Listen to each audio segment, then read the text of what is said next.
Oi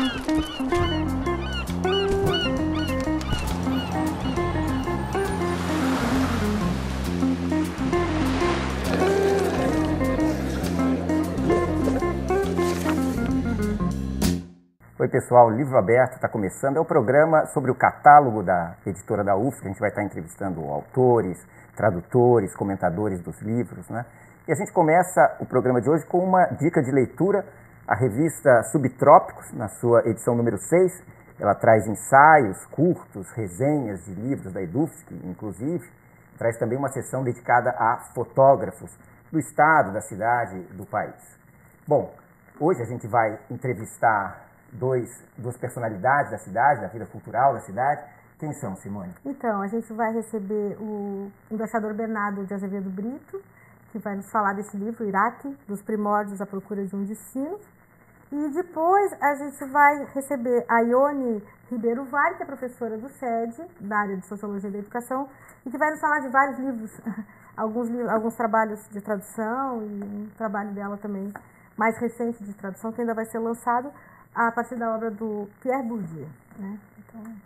Então, antes de a gente conversar com o embaixador, só queria dizer que a revista Subtrópicos, da qual eu falei há pouco, ela está disponível gratuitamente no nosso Facebook, no Facebook da editora, no site da editora, em versão eletrônica, claro, né? Mas também em versão impressa em vários pontos de distribuição, na Fundação Badesc, no SIC, né? No cinema do SIC, e dentro da universidade, em vários pontos de distribuição, livraria da editora, enfim. Nós vamos começar a conversar com o embaixador, né? Então, o embaixador Bernardo de Azevedo Brito, é um prazer recebê-lo. O senhor está lançando, então, esse livro pela editora, Iraque, dos primórdios à procura de um destino. Eu queria lhe perguntar, em primeiro lugar, como é que surge a ideia desse livro, a partir de, evidentemente, da sua experiência profissional, mas queria que o senhor falasse um pouco. Olha, por uma carreira que teve mais de meio século, de 58 a 2011, bem mais de meio século, não é? Resolvi pegar o final, que foi a minha embaixada junto ao Iraque. Não é? Antes de mais nada, porque as notícias são frequentemente tão negativas, e é claro, muito é verdade, mas também muito não é, ou pelo menos deve ser visto de maneira diferente.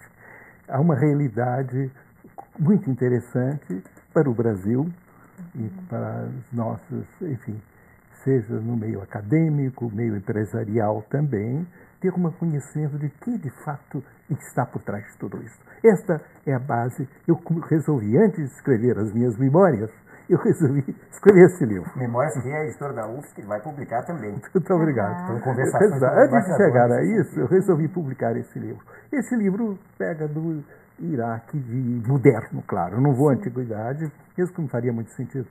De 1921, quando foi criado por Churchill, até agora, passando pela monarquia, pela república, a guerra com o Irã, a tragédia que foi isto, não é? A invasão do Kuwait, as sanções que duraram 12 anos contra o Iraque, impostas pelo Conselho de Segurança e causando uma verdadeira calamidade para a população do Iraque.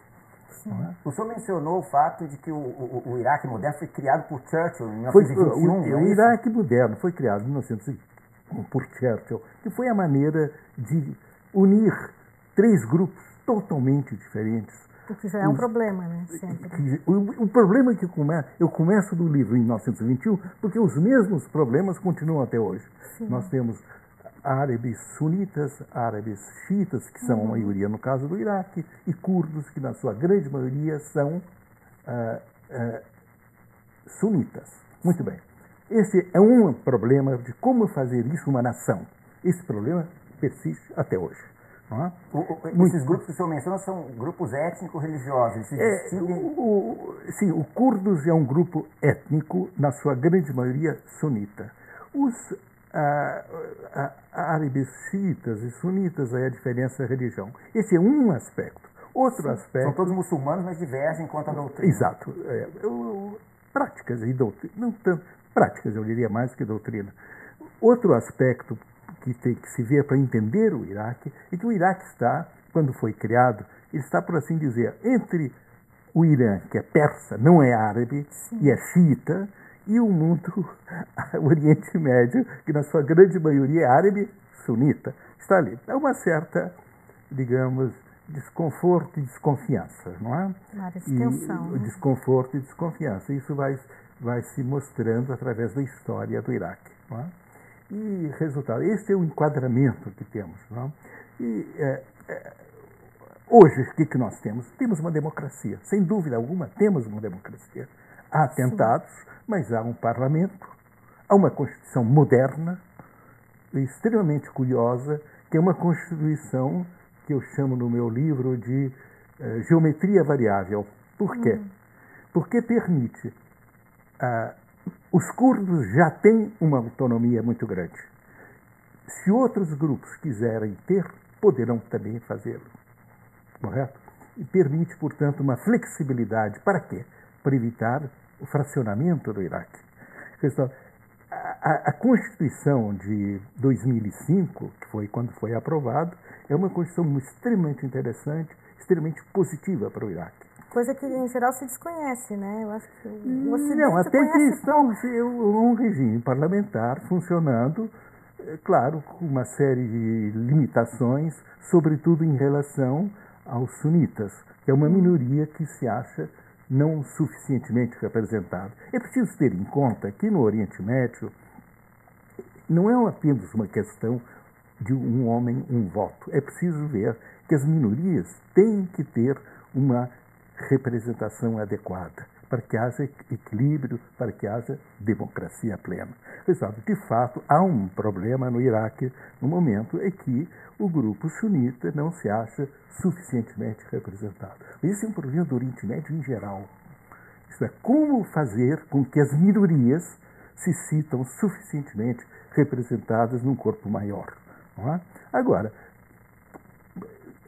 formalmente não se pode dizer que o Iraque não seja uma democracia parlamentar, com muitos problemas, mas é uma democracia. Não é?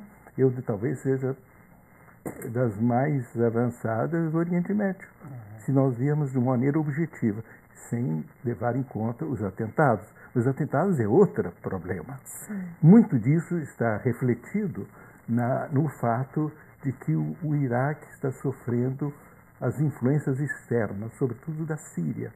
A Síria, os problemas da Síria estão se refletindo no Iraque. Por quê? Porque na Síria nós temos uma oposição sunita, que é a maioria na Síria, e que tende a ter uma certa simpatia pelos sunitas do Iraque, que ali são minoria. Os problemas da Síria estão se refletindo no Iraque. Quer dizer, esse é um problema muito sério e é uma realidade. Acho que a gente volta a conversar sobre isso daqui a pouco. A gente faz um pequeno intervalo agora e em seguida retomamos essas ideias, tá bom?